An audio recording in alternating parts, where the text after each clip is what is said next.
Good afternoon, everybody. Allow me to submit my humble salutations and allow me to also observe all protocol. As stated, standing here, or sitting here rather, is Kutlo Tsele Mophuting, a business analyst at Diamond Trading Company, Botswana. Thank you.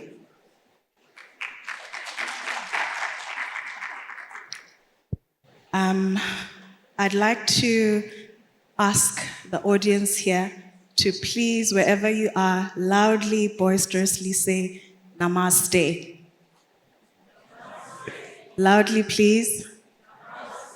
Yes, we have a diverse team of multifaceted experts and here with us. What you have just said right now is a greeting from India. So welcome, Mr. Niraj. As stated by the coordinator of today's proceedings, I will be taking you through our panel discussion this afternoon titled Optimizing Logistics Infrastructure for Enhanced Market Access of Mining Commodities.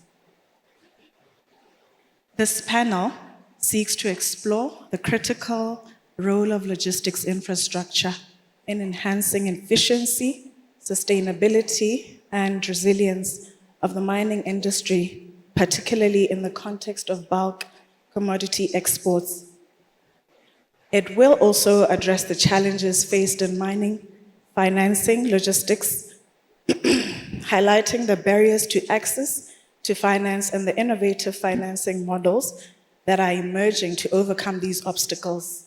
Lastly, we also look to discuss the strategies for optimizing supply chains, transportation networks, and storage facilities with a focus on ensuring cost-effective and environmentally sustainable solutions. So if we can get into it. Mr. Matthews Bakhopi from Minergy, you are a seasoned engineer with over 30 years of extensive experience in technical development and the mining industry. Could you please just tell us about the infrastructure gaps that you have faced, and if possibly, if could be addressed, could significantly boost Botswana's coal export potential? The business of mining, particularly for us miners, in these parts of the world is something that is just beyond mining. It's also logistics and infrastructure management. Where you originally look at your business model as a mining model, you then get to find out quickly that a very big component of what you had to contend with is infrastructure and logistics. Just to give you an example, the cost of logistics, cost of transport accounts for easily between 50 to 70% of your FOB cost. When you have to export a product offshore. So logistics is very central to that. Ability to evacuate, efficiencies of evacuation, the cost efficiency invariably talks to costs.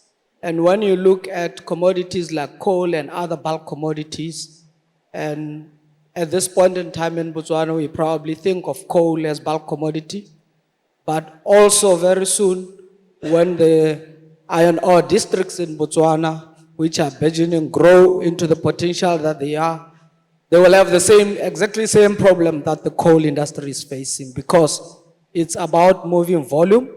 As my colleague said earlier, when you move that volume, your margins may be as low or as good as $5 per ton, despite the fact that you're moving millions and millions of tons. So issues around access to infrastructure to evacuate these products, the efficiency on how that infrastructure operates, access to ports, where, for instance, if you look at where we sit, the main port of evacuation on the continent would be deemed as Richards Bay. And other ports, aside from Richards Bay, being Durban Port, being Maputo Port, emerging ports in Kura, they lay a penalty on you in terms of that index price that your product would be gauged against. So access to infrastructure is quite key. We compare ourselves currently on what we do. The minister talked about the Cape to Cairo line that was done in the 1800s. When you look at that line with nameplate capacity of about 4.5 million tons, I'm reliably informed that we are doing well under 1 million tons. That is inefficient. That basically becomes a cost that gets borne by a producer at the mines, because you then have to make sure that your efficiencies on the production side make up for those inefficiencies on the logistics cost and the cost of transportation side. So over and above all this, the issues around road infrastructure, we know what our roads were designed for, because once you now move away from the rail, to try and move bulk, you move onto the road. Dr. Max was saying that earlier, to try and get freight back from the road onto rail. Again, that's an issue where now you are laying a penalty on government, because infrastructure like the road infrastructure, which was not meant to take the bulk that is now having to take, was never designed for that. And all that creates a compounded problem. If you look at our port access, you've got Maputo, 1,200 kilometers from us here, Durban, maybe 1,000, Richards Bay, 1,100, and Walvis Bay, 1,500. And all these are more than twice the global benchmark for unitary cost of transportation. And that global benchmark sometimes has been quoted by transport economists at 2.5 US cents per ton kilometer. The best you get is 4 cents, 5 cents, and in instances, that cost goes as high as 9 to 10 US cents per ton kilometer. So that really is a problem that we have to contend with.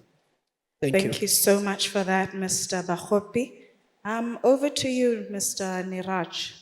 We've just spoken about road transportation being an issue, but at Jindal Energy Botswana, you're developing a major mining and energy project in Mamabula, and you are constructing a 300 million Bula road from the Capricorn.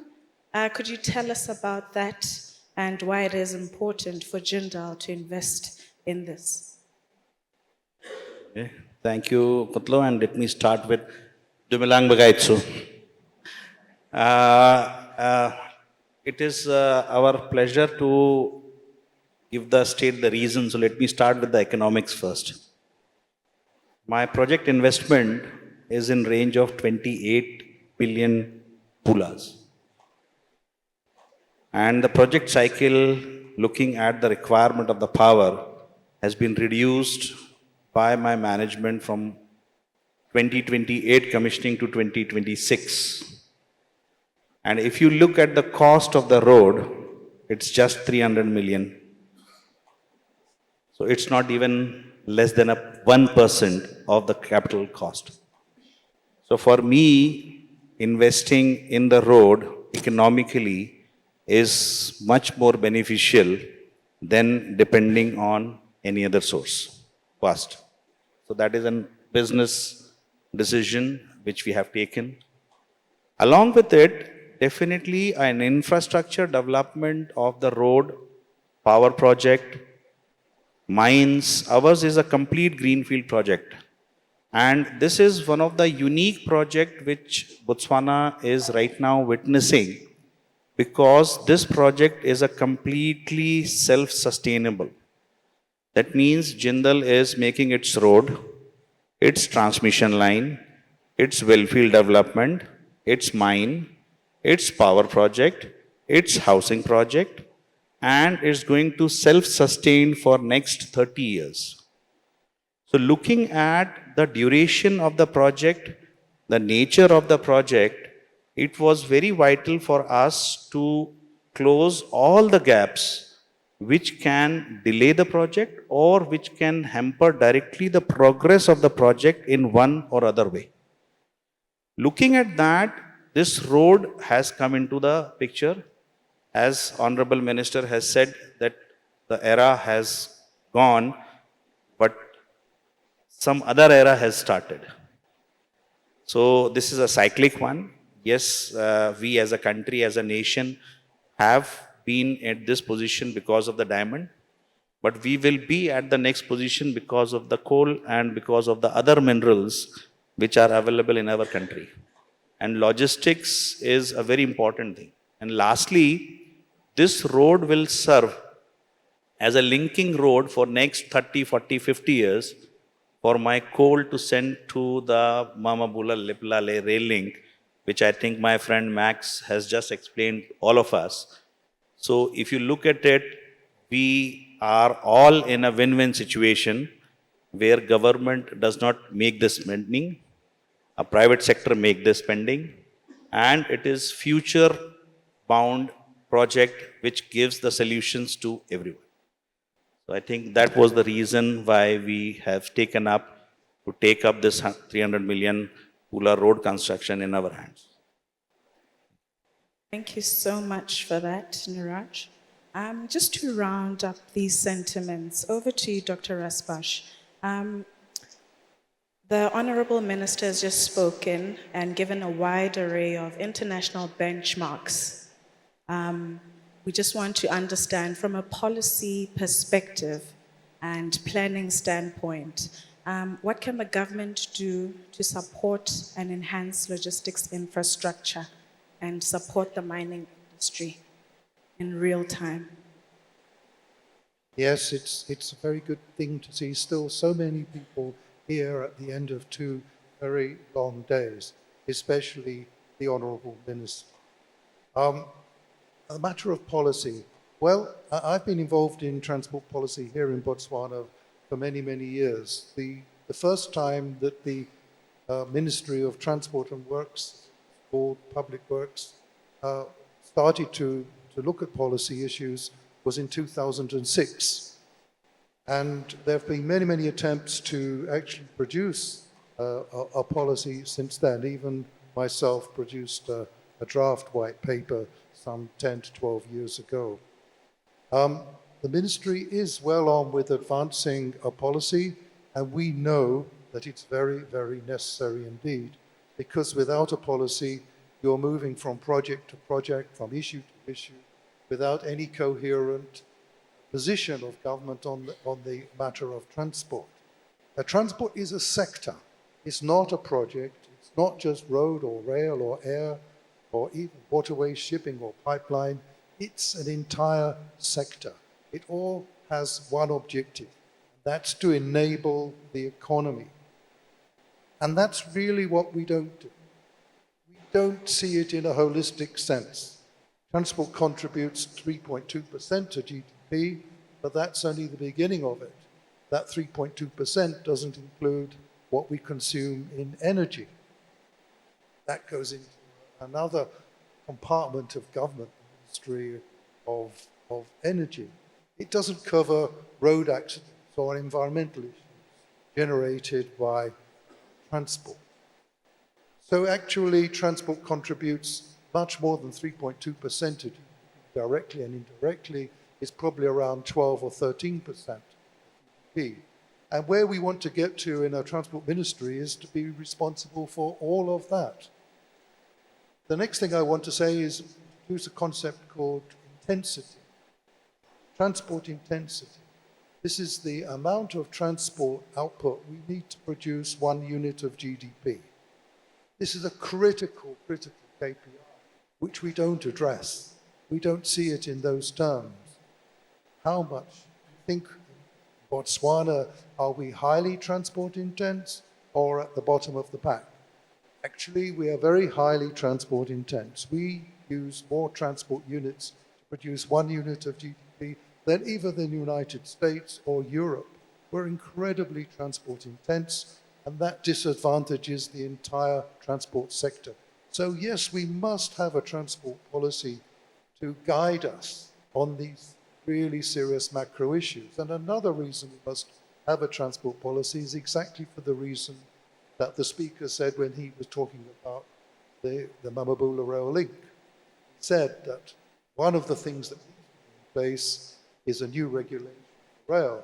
Well, if we have a new regulation for rail, should it come from nowhere or should it come from policy? We in the ministry want to make sure that all the decisions are policy-led. And another issue is road or rail. There are those that want a 4-lane highway up to Kazungula. They want it tolled. They would like to have the private sector to run it. Similarly, there are those that want a railway project, railway line up to Kazungula. On the railway project, they assume most road traffic will go to rail, and that will help pay for it. On the road project, they assume that they will keep this traffic, and So, how do you figure that out? Only one set of traffic, one set of heavy goods vehicles. Should it go by rail? Should it go by road? Once we made the decision, from a policy point of view, then we can move forward and invest in some. So policy is critical, and I do hope that our ministry produces a policy very soon. Thank you for that, Dr. Rasbash. Mr. Musi, we have just heard from the government, have heard from our private company stakeholders, and I think the real talk is with the financing and with the numbers and with the risk. You're at Hollard Insure, and at Hollard Insure you have a win-win-win philosophy, and you are not just about traditional risk coverage. You want to build strategic partnerships. Could you please unpack for us what you have at Hollard Insure in terms of enabling business for this mining sector that's here with us today? Right, thank you very much. Good afternoon, ladies and gentlemen. As already introduced, my name is Musmana Malifi from Hollard Insure. I just wanted to respond to the Honorable Minister's call to basically say that as Hollard, we are here to partner in this economic diversification agenda, and we'd like to be seen as partners.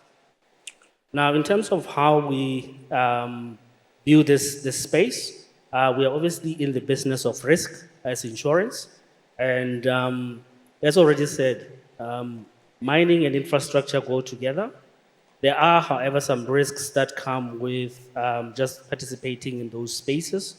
Specifically, we can think about physical infrastructure risks, the failures that happen sometimes because of just physical infrastructure, climate change disruptions, and I think we shouldn't make any mistake about it, that climate change is here to stay, and in us considering logistics and infrastructure, it's important to also make sure that the structures that we are using are climate change ready.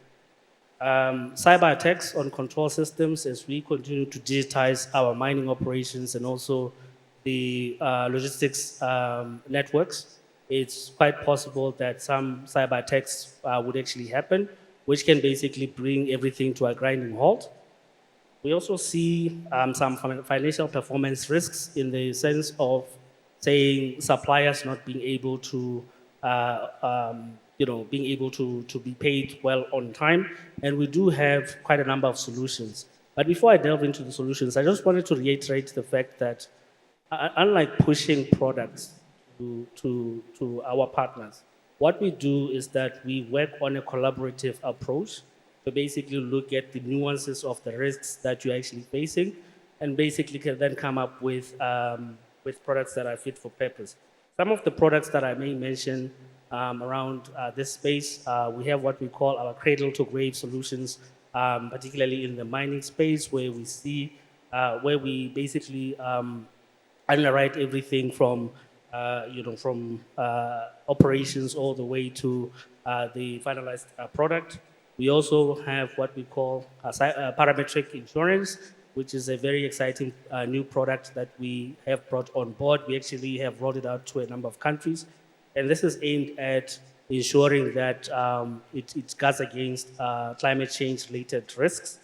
We also have our trade credit insurance that's basically to guard against that supplier default that I was talking to. A number of other products that I can talk to, political violence and terrorism risks. We do know that we are talking Botswana, but because of the reliance on the likes of South Africa, we know that strike action can sometimes cause disruptions and bring everything to a grinding halt. So really, we have quite a number. Business interruption cover also being one of those that can assist in this space. So yes, so as I mentioned, we are in the business of risk. We have quite a myriad of products, but what is essential is that we are willing to work with all parties here to basically say, as we look into this uncharted space, what would be the best way of tweaking these products so that they speak to the specific needs? So I'll stop there. Thanks. Thank you so much for that, Mr. Mosimanagape Musi. Over to you, Niraj. Back to you. The Minister, Honorable Minister of Transport, just spoke to one of the bottlenecks being the high cost of inland transport.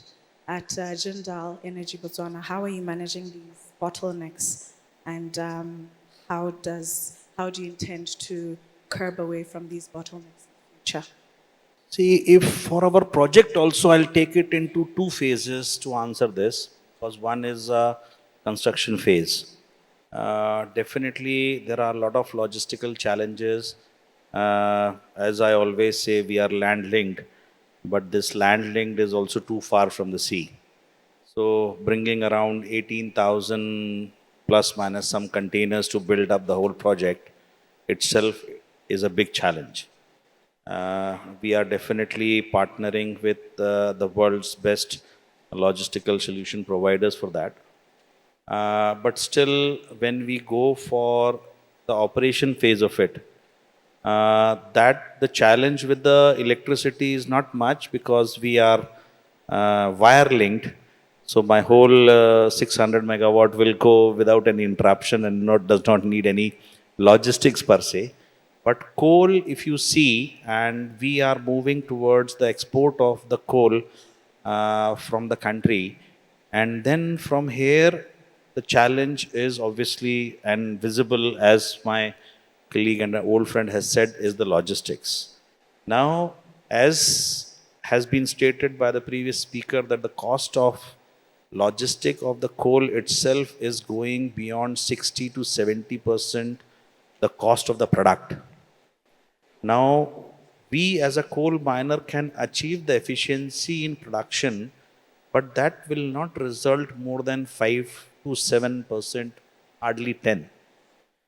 But from where you are going to balance, and when you want to compete with the world on these kind of commodities, then logistics obviously become a very important factor when it's contributing 7 of your complete.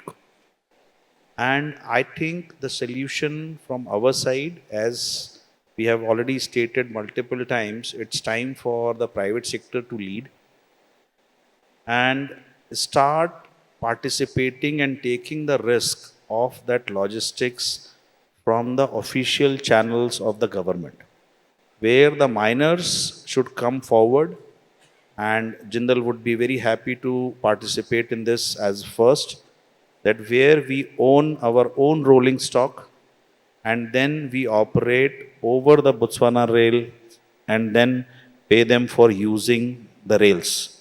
Whereas the capital expenditure is being borne by the company and is being operated as per Botswana railway standards and the norms. We are doing this model successfully in Mozambique, as we are owning from Tate to Nakala port around 910 kilometers of our railway line. We have more than 110 locomotives and more than 2,500 wagons, and we are operating this model very successfully in Mozambique. And definitely, I would like to invite Honorable Minister and Assistant Minister both to just come to Mozambique and have a look onto that model, where we have successfully implemented the Triple P model, where the government infrastructure and the capital of the private sector can be utilized for the logistic solutions. So I think these bottlenecks need these innovative, and as we are saying in this future of mining, is the smart solutions. I think this kind of smart solutions we have to adopt. In adopting them, whatever legislative changes or the policy, as Doctor was saying, have to be made, they have to be done in order to facilitate not only, I'm talking of the coal, but I think yesterday also, today morning session also, we had our colleagues from the copper mining. Soon we are going into an iron ore mining. These are all bulk commodities. So for them also the challenges would be same as for us. So I think these bottlenecks can be taken over by such smart solutions where miners are coming forward and taking charge of it and putting up the investment and easing out the government bodies in the operation as well as then capital investment. Thank you. Thank you so much for that insightful response. And in your space, Mr. Bahopi, you have some pain points that you're also experiencing. Could you please unpack those for us from the perspective of Minergy? Thanks, Madam Moderator. Yeah, looking specifically at what we do in this space, it's very crucial that we try as much as possible to come up with solutions that mitigate these problems or risks on the logistics side. Looking at anything between 15 to 30% reduction of your total logistics cost, which is quite important in the viability of a business, because really the sensitivity doesn't lie on the mining costs themselves. It lies on the ability to evacuate the product that we marketing. So one of the issues that we are doing, we have a greater understanding of transport of anything, everything and anything in the region, from grain, fuels, liquid fuels, and look at ways of how do we come up with novel solutions of utilizing what the transporters call backhauls. Backhauls, basically, you come from any part of your product evacuation or part of product delivery. You come to an area close to the mine and you are able to use the same transport to carry your commodities back instead of such transportation or fleet going back empty. We have such novel solutions with partners like we work with the likes of Twin Logistics, Anura partners, looking at novel solutions of how do you bring in bulk fuels and take back solid fuels like coal. Looking at what they call PBS trucks, which are special types of road freighters, because we have to do this whilst the long-term solutions around rail are being developed. We cannot wait for those to come into execution. In the meantime, we have to be able to have what in the mines we say Bura Maka plan. So the logistics around backhauls, around novel forms of transport, as we are working on with Twin Logistics, Anura partners, PBS trucks, which have payloads of about twice what our normal trucks are doing, but with several advantages as well in that those sort of trucks distribute the load a lot better along the length of the trailers as opposed to pointed loads that you get on conventional trailers, and therefore looking after your roads much better. So those are the issues that we are looking at. And one of the interesting ones is around flexible bulk containers, where we're looking at even utilizing containers where you load 15 tons instead of 15 tons in bags, and utilizing a fleet of trucks that exceeds 150 to 200 trucks a day, which goes back empty, comes into this country and goes back empty into South Africa. These are trailers like your flatbed trailers, drop side trailers, because once you have those trucks or modes of transport bringing goods in, and you are able to utilize them to take your goods back, you actually are able to rein in your transportation cost to the sort of raise that I was talking about. Thank you very much. Thank you so much, Mr. Bahopi. I think it's quite evident that the railway and unlocking rail transport is a key component of this conversation. I think we also need to see how we can address this issue. Any thoughts on that, Mr. Dr. Raspash? The railways are a terribly difficult mode of transport finance. Obviously, the most important thing is to have traffic. Without traffic, there is no revenue. And the railways are required to break even. There is a commercial proposition for railways which doesn't exist for road. Road is an economic proposition. Rail is a financial proposition. And this is again, by the way, why we need a policy. The playing fields need to be leveled. You can't have one set of rules in terms of viability for road and a different set of rules for viability for rail. These are adjustments that need to be made because it's very difficult to make a case for investing in rail if there's a similar case for investing in road. It poses a huge risk both to government if it was an investor and of course the private sector if they are investing in rail. The other thing is its institutional role. Of course, the rail is a state-owned organization with all its issues, shall we say, very politely, whereas road is almost entirely private sector.